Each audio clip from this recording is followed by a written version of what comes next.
안녕하세요. 하루의 말씀 묵상 나눠보도록 하겠습니다. 오늘의 말씀 본문은 이사야 59장의 말씀입니다. 이사야 59장은 56장에서 계속해서 이어지는 죄에 대한 책망과 하나님의 구원을 강조하고 있습니다.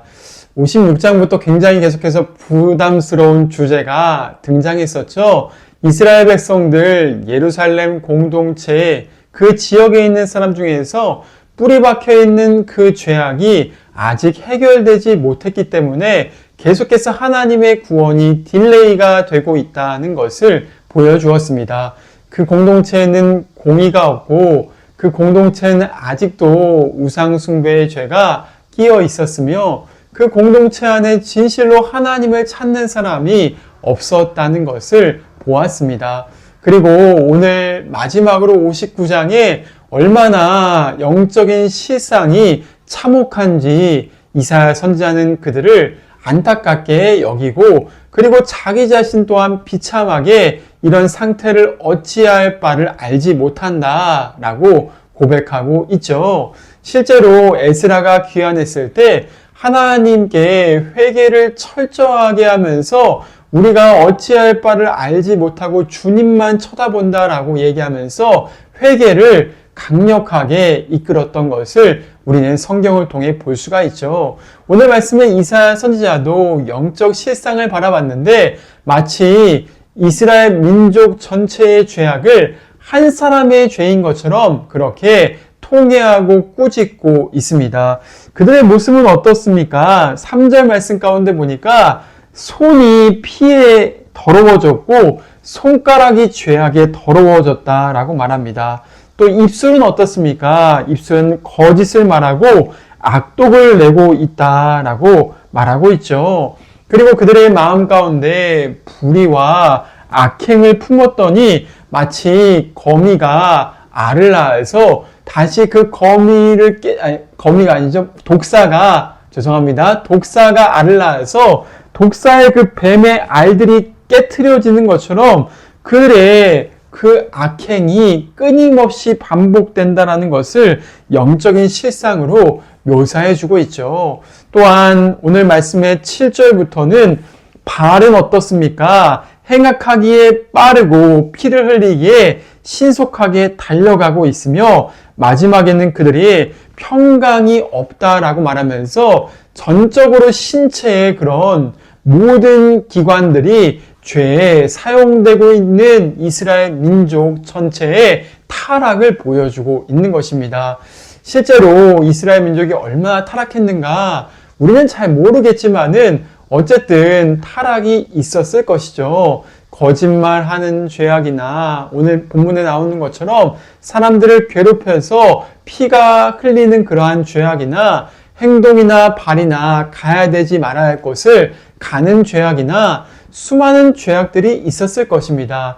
내 것이 아닌 것들을 탐내거나 어떤 그런 죄악 때문에 마음이 평강이 사라져버린 이스라엘 백성들의 이런 참상들, 우리는 사실 우리의 이런 어떤 나라적인 죄악이나 공동체의 죄악이나 이런 현실들을 보면서 마음을 찢고 안타까워하는 선지자의 마음을 다시 한번 기억해 봐야 합니다. 우리나라는 뭐 다를까라고 보았을 때 사실 우리가 알지 못하는 죄악들을 하나님은 다 보시겠죠. 사람들 눈에 보기에는 잘 감추어서 그냥 대충 감춰놓으면은 그냥 사람들이 모를 거지라고 생각하지만은 모든 것을 감찰하시는 하나님의 불꽃 같은 눈앞에는 죄를 숨길 수 없지 않겠습니까? 하나님은 인간의 거짓을 다 그렇게 꿰뚫어 보시며 불법과 또한 모든 잘못된 그러한 죄악을 보시면서 그들의 영적 실상을 저울에 달아보시는 분이시죠.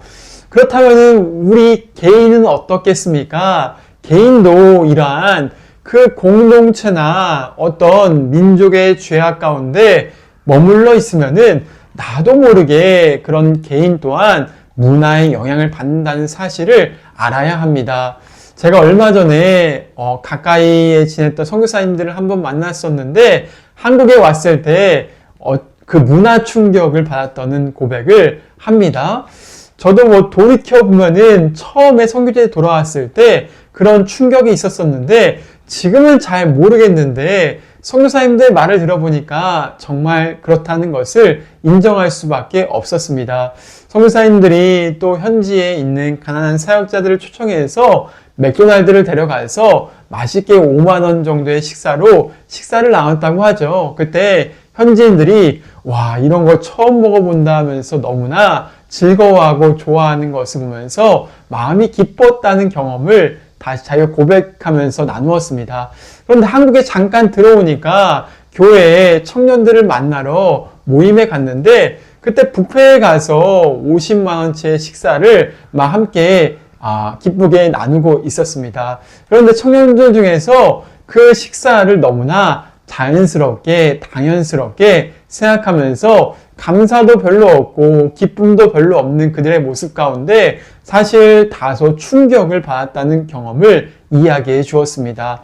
우리가 한국 문화권에 살아서 잘 모르겠지만은 굉장히 우리는 사치나 쾌락이나 우리 자신이 하나님을 위해서 자기 자신을 사용하기보다는 자기의 만족과 유익과 쾌락을 위해서 달려가는 경우가 상당히 많다는 사실을 알아야 하죠. 우리가 저 3세계 국가권이나 선교지에 있는 가난한 사람들을 일부러 모른 척 할 때도 있으며 나 자신의 행복만이 전부인 것처럼 살아가는 경우도 있다는 것입니다. 저도 한국에 살다 보니까 그런 저 자신을 또한 발견하게 되는 경우가 있습니다. 작은 것 하나에 감사했던 선교지의 경험을 잃어버리고 지금 여기서 작은 것 하나에 불평하는 나를 보면서 내가 정말 마음이 타락할 수 있겠구나, 타락하고 있구나라는 것을 깜짝깜짝 놀랄 때도 있죠.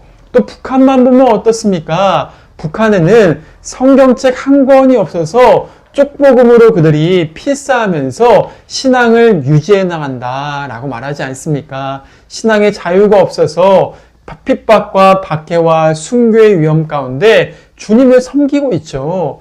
그들은 얼마나 가난 가운데서 진실한 믿음으로 하나님께 기도하고 하나님의 은혜를 구하고 있는지 모를 겁니다. 그런데 우리는 어떻습니까? 조그만 작은 불편한 환경에 불평할 때가 많고 또 그리고 교회 시설 하나가 없으면은 불평과 불만이 가득해서 내가 어떤 사람인데 이런 것도 대답하지 못하냐라고 교만할 때가 얼마나 많이 있습니까? 우리의 신앙은 정말 순결함과 거리가 멀 때가 있는 것입니다. 이런 죄악의 실상 가운데 오늘 이사야 선지자는 하나님의 불쌍히 여기심과 긍휼을 구하고 있는 것이죠. 이사야 선지자는 11절 말씀 가운데 이렇게 말하죠. 우리가 비둘기같이 슬피 울며 의를 바라고 있지만은 없어서 주님의 구원을 바라보고 있지만은 구원이 멀리 있다. 우리의 이런 쌓여있는 겹겹한 죄악 때문에 하나님의 은혜에서 멀리 떨어져 있다는 것을 탄식하고 기도하고 있습니다. 이런 이사야 선지자의 고백, 우리의 고백이 돼야 하지 않겠습니까? 우리의 영적 실상이 성령 안에서 비추어져서 하나님 앞에 거스르고 있는 죄악들이 허물어지고 사라질 수 있는 은혜가 임하게 되기를 간절히 소원합니다. 선지자는 이렇게 이스라엘 영적 타락과 참상을 살펴보면서 구원해 줄 의가 어디에 있다라고 말합니까? 안타깝게 이스라엘 백성들 자신에게 있는 것이 아니라 하나님께만 소망을 두고 하나님께만 그 의가 있다라고 고백하죠. 죄인인 인간을 긍휼히 여기시고 죄인인 인간 가운데 찾아오셔서 당신의 구원을 친히 베푸시는 하나님의 열심을 설명해 주고 있습니다. 하나님께서 이렇게 말씀하시죠. 16절 말씀 가운데 중재자가 없음을 이상히 여기셔서 자기 팔로 스스로 구원을 베푸신다 라고 말씀하십니다. 17절에는 자기의 공의를, 자기의 구원을 머리에 쓰는 투구로 삼으시고 열심을 겉옷으로 입으시면서 친히 하나님께서 전사처럼 찾아오셔서 악을 깨트리시고 백성들의 죄를 책망하시고 그들을 구원하시기 위해서 열심을 내신다는 것이죠. 인간 스스로에서부터 나온 열심이 아니라 하나님이 죄인들을 불쌍히 여기셔서 열심을 내시고 구원하시는 하나님의 사랑을 설명하고 있는 것입니다. 실제로 복음서만 읽어봐도 그렇습니다.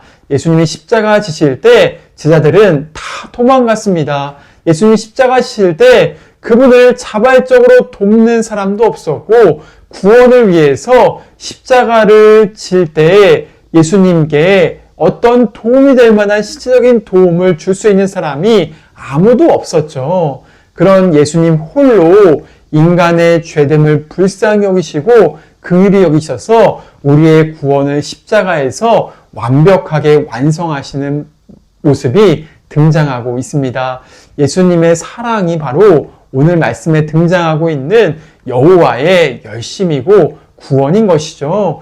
예수님은 십자가를 지시면서 우리의 모든 죄악을 짊어지셨으며 하나님의 사랑으로 우리를 구원하시기 위해 이 땅에 찾아오신 구원자가 되셨습니다. 이제 주님은 이 놀라운 자신의 열심으로 시온 백성들을 구원하시겠다 약속하시죠. 20절 말씀 가운데 구속자가 시온에 임하며 야곱의 자손 가운데서 죄가를 떠나는 사람들에게 임하리라 라고 말씀하시면서 다시 한번 하나님의 열심으로 구원을 베푸시는 주님의 역사를 약속하고 있습니다. 이 말씀을 대할 때마다 사실 지금 저 자신의 죄악이나 우리 교회의 구원도 생각이 나지만은 우리가 잘 알고 있는 이야기가 있죠. 1907년에 평양 장대현 교회의 부흥운동이 기억이 납니다. 그때 우리 모든 그리스도인들은 얼마나 죄 가운데 빠져 있었습니까? 근데 그 죄 가운데 빠져 있는 그 한국 초창기의 그리스도인들을 구원하시기 위해서 하나님께서 참된 부흥을 일으키신 사건이 바로 평양 장대현 교회의 부흥 사건인 것이죠. 하나님은 우리 한국 땅 가운데 구원을 베푸시기 위해서 선교사님들의 마음 가운데 교만을 회개하게 하셨습니다. 하디 선교사를 비롯한 많은 선교사님들이 서양의 우월주의와 교만을 회개했죠.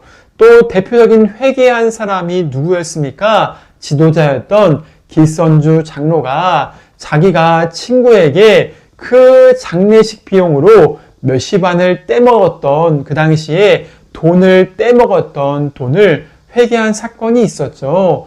그 교회 지도자마저 도둑질했던 죄인이었는데 공개적으로 하나님의 앞에서 그 교회 앞에서 회개하기 시작하면서 평양에 놀라운 주님의 부흥에 불길이 일어났던 사건을 우리는 잘 알고 있습니다.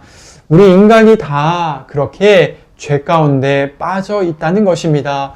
이 땅을 살아가면서 탐욕이나 이기심이나 자기 자신을 생각하는 마음과 교만 가운데 세상의 달콤한 탐욕 가운데 빠져 있을 때 하나님의 의를 이루고자 하는 소원도 없고 하나님의 정의를 이루지 못하는 우리의 무능함 가운데 주님이 찾아오시는 것입니다. 주님은 찾아오셔서 다시 한번 교회와 성도들에게 십자가 사랑을 보여주시고 우리의 죄악에서 돌이켜서 하나님의 구원을 받게 하시는 것이죠. 이것을 가리켜서 은혜라고 말하지 않습니까? 우리는 죄 가운데 빠져 있는데 하나님이 죄를 돌이킬 수 있는 기회를 자신의 열심을 통하여서 이루시는 것입니다. 오늘도 이러한 주님의 열심과 부흥을 갈망하시는 성도님 계십니까? 오늘 이 영상을 함께 묵상을 시청하시면서 다시 한번 주님의 이 열심이 주님의 구원하시는 역사가 우리의 개인의 삶과 우리의 섬기는 교회와 이 땅 가운데 나타나게 되기를 함께 기도할 수 있기를 바랍니다. 무엇보다 이 세상에 얼마나 구원이 필요한지를 모르겠습니다. 교회가 타락했다. 우리 성도들이 정말 하나님 말씀대로 살지 못하고 있다. 우리 교회 가운데 하나님의 공의가 상실되고 타락과 탐욕 때문에 교회가 세상의 지탄을 받는다. 나라가 공의가 무너지고 있다. 이런 소식들은 들리지만은 어떻게 하면은 회복이 일어날 수가 있겠습니까? 오늘 말씀의 본문에 따르면은 하나님의 열심이 우리의 죄인들을 불쌍히 여기시는 주님의 역사가 나타나야 한다는 것입니다. 다시 한번 이 주님의 열심히 나타나도록 기도하시면서 소망하시면서 오늘 하루 주님 앞에 나아가시고 주님의 성령의 역사하심을 통해서 우리의 죄악이 불태워지고 다시 한번 주님께 이 놀라운 회복과 구원을 받으시는 주님의 은혜를 얻으시는 성도님들의 삶이 될 수 있기를 간절히 소원합니다. 그러할 때 우리 삶 가운데 우리만 회복되는 것이 아니라 오늘 말씀처럼 우리 자신과 우리의 후손들과 자녀들의 세대까지 하나님의 복음과 사랑과 하나님의 역사가 흘러가게 되겠죠. 다시 한번 이러한 부흥을 갈망하면서 주님께 기도할 때 하나님의 역사에 붙들릴 수 있는 그러한 성도 한 사람 한 사람 저와 우리 모두가 될 수 있는 은혜가 임하게 되기를 주님의 이름으로 축원을 드립니다. 함께 기도하시겠습니다. 하나님 아버지, 오늘 말씀처럼 우리의 인생에 나도 모르게 정말 죄악에 매여서 하나님을 떠나고 있는 발걸음이 될 때가 얼마나 많은지를 모르겠습니다. 어느 순간 내 입술에서는 하나님의 말씀보다는 거짓과 세상 것들을 사랑하는 것만 흘러나오고 있고 어느 순간 내 자신의 마음 가운데 탐욕이 들어와서 악한 영들의 그런 탐욕에 휩싸여서 우리의 주변에 있는 그 이웃들의 고통을 멀리할 때가 있음을 진실로 고백드립니다. 하나님, 우리가 이런 죄악 가운데서 회복될 수 있는 그 은혜를 어떻게 구해야 하겠습니까? 오직 주님의 열심, 십자가를 지시는 예수님의 그 사랑이 다시 한번 이 땅 가운데 나타나게 하여 주시옵소서. 평양의 장대현 교회의 선교사님들과 교회 지도자들에게 임하셨던 주님의 성령께서 다시 한번 우리의 심령 가운데 일하여 주시기를 기도합니다. 교만을 회개하고 우리 자신에 있는 숨겨져 있는 죄악들을 청산해버리고 하나님의 거룩한 부흥을 다시 한번 경험할 수 있기를 간절히 기도하는 마음이 일어나게 하여 주시옵소서. 이사야 선지자처럼 우리의 죄악의 실상을 바라보면서 탄식하는 마음을 허락하시며 주님의 열심을 갈망하는 소원을 주시고 다시 한번 성령의 역사 안에서 새롭게 될 수 있는 우리 한 사람 한 사람 자신과 저와 성도들의 삶이 되게 하시고 이 땅의 교회가 되게 하여 주시옵소서. 이 나라 민족 가운데 공의가 무너지고 정의가 무너질 때 다시 한번 교회가 주님의 부흥을 통하여서 이 땅을 치유하고 하나님의 빛을 발할 수 있는 은혜가 임하게 되기를 주님께 간절히 부탁드립니다. 오늘 하루도 주님의 임재와 은혜 가운데 살아갈 수 있기를 간절히 기도하오며 살아계신 예수님의 이름으로 기도드립니다. 아멘. 오늘 하루도 평안하세요.